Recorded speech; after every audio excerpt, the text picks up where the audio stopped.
What's up, YouTube? It's your boy Johnny, back in here with another video. Today's reaction video, switching it up a little bit, just a little bit. We're going to cover some Kennedy, some JFK. And that was way before my time, and I'm sure it might be, probably is a lot before the time of a lot of people watching this video. So I want to find ways to mix what's going on currently with history so we can see what lies are being told to us and how we can work together to overcome this thing that we're in. Our freedoms are being taken away from us. And I don't want to say extremely fast, but, Ronald Reagan said freedom is never more than, one generation away. Or your freedom's being lost is never more than one generation away. I should clarify. And I'm just looking around what's going on, and no one is really pushing back. And government is going to keep taking rights away until we, the people, stand up and say, all right, enough is enough. Hit the like button for me if you can. Please consider subscribing to the channel. Trying to run it up to 1 million. And if we can get 1 million people to know about JFK and all kind of stuff like that, man, look how we changed the world. So if you like the video, please consider sharing it.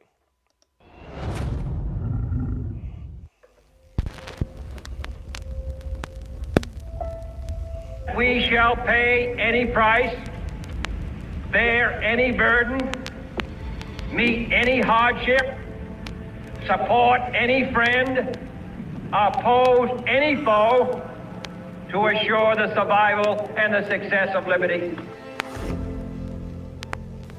Every thoughtful citizen who despairs of war and wishes to bring peace should begin by looking inward, by examining his own attitude towards the possibilities of peace. Isn't that so far where we are, where you're the enemy, you're the problem, it's your fault, you did it? I always say if something or someone can trigger you, it's internal. Every issue that you have is 100% internal. Anxiety, depression. I don't know what you're going to. I can't tell you what you're thinking. I can't tell you what words bother you. But man, if he didn't hit it on the head, and this is once again mainstream media, it's dividing people. It's making sure that you're never at peace. 24/7, 365. I want you angry and hostile and mad at your other. Your neighbor, mad at your neighbor who you love as your brother. You should love as your brother. Too many of us think it is impossible. Too many think it is unreal. But that is a dangerous, defeatist belief. It leads to the conclusion that war is inevitable, that mankind is doomed, that we are gripped by forces we cannot control. We need not accept that view. Our problems are man-made. Man-made. Therefore, they can be solved by man, and man can be as big as he wants. Our problems are man-made, and they can be solved by man. So there's black versus white, vax versus unvaxxed. All of these problems we can solve if we wanted to. It's clear that the government doesn't want to solve them at all. So that's why it falls on us, we the people. To go back to my Ronald Reagan video, we tell the government what to do, not the other way around. So let's bond together as citizens across the world, as humans across the world, and let's stand up to this government. One of us can't overthrow it, but a lot of us can really cause some damage. I don't remember the exact quote from the movie A Bug's Life, but like you said, you let one of them ants start standing up, and a lot of them gonna stand up. So they try to squash it. So they've got rid of the JFKs, the Martins, the Malcolm, the Abrahams. I'm standing up. I just need some people that's willing to stand up with me. No problem of human destiny is beyond human beings. Man's reason and spirit have often solved the seemingly unsolvable, and we believe they can do it again. Surely the opening vistas of space promise high costs and hardships, as well as high reward. So it is not surprising that some would have us stay where we are a little longer, to rest, to wait. But this city of Houston, this state of Texas, this country of the United States was not built by those who waited and rested and wished to look behind them. This country was conquered by those who move forward, and so will space. We choose to go to the moon in this decade and do the other thing, not because they are easy, but because they are hard. because that challenge is one that we're willing to accept. The energy, the faith, the devotion which we bring to this endeavor will light our country and all who serve it. And so, my fellow Americans, ask not what your country can do for you. Ask what you can do for your country. Ask what you can do for your country. I think now more than ever, every single person needs to ask themselves that question. Because we got an entitled group of Americans who think they should just be taken care of hand and feet 24/7 simply because America is a wealthy nation.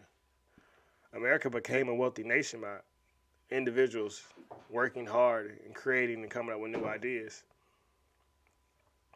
Ask not what your country could do for you. Ask what you could do for your country. Powerful, powerful quote.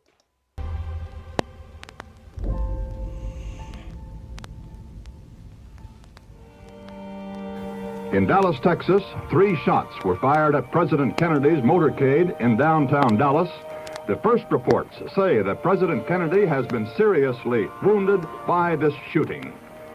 The flash, apparently official, President Kennedy died at 1 p.m. Central Standard Time, 2 o'clock Eastern Standard Time, some 38 minutes ago. There's only one word to describe the picture here, and that's grief.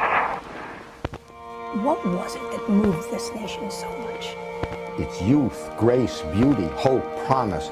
As history goes on, it will stay a very prominent part of its history. It's never going to fade. It is never going to fade. Youth, hope, grace, promise. All I'm doing is giving the youth hope. I'm willing to step out and be on the front line. I promise. Don't fall into this narrative that you can't be something that you can't. Hey, all of us got the power to be the next JFK. On God. Like, you know, we all have God's power in us, you know. Everything that I can do, you can do. We're all connected. I am me, I am you, and you are me to the very end. Everything that man said in the 60s is still alive and well. But we also got to understand anybody who has the courage that is young and unites us. We see what happened. I always say the good die young. And I think he was in his 30s. Martin Luther King was in his 30s. Malcolm X was about 30s. Tupac didn't make it to 30. You know, on Kanye's College Dropout album, he said that we wasn't supposed to make it till 25. Joke's on you, we still alive. And that's the truth, because most people in inner cities don't make it to 25. Most of my friends are dead or in jail. And I'm sure if they were still around, their mindset would have evolved like I have. They would look at life like, hey, hell, hold on, what's going on? Imagine still having a person like Kennedy walking around today. Makes a difference. Imagine still having a Martin Luther King. And the disheartening part is that after all these people pass away, then the mainstream media co-opts them. Like Malcolm X has been co-opted now. They're using the parts of them that they like, and they're throwing the rest to the side. And they'll do the same with JFK. Because if you hear him talk, this sounds like a Republican to me. I don't hear Democrats are anti-gun now. Everything that JFK stood for, I don't see Democrats still standing for that. Powerful lines from JFK, and like I said, I know this is a different twist from the music reactions, but I just want to enlighten the younger generation, man. Is read for yourself, think for yourself. You know, your brain is your brain. Think while it's still legal. And don't listen to everything I say on this video. Go fact check it yourself. But the world doesn't want you to think. The world doesn't want you to expand. They say rich people think, poor people work. I want you to think and grow rich. Shout out Napoleon Hill. With that being said, spread love, spread positive vibes. Be the change you wish to see in this world. Like the video, share the video, subscribe to the channel. And until next time, we are out.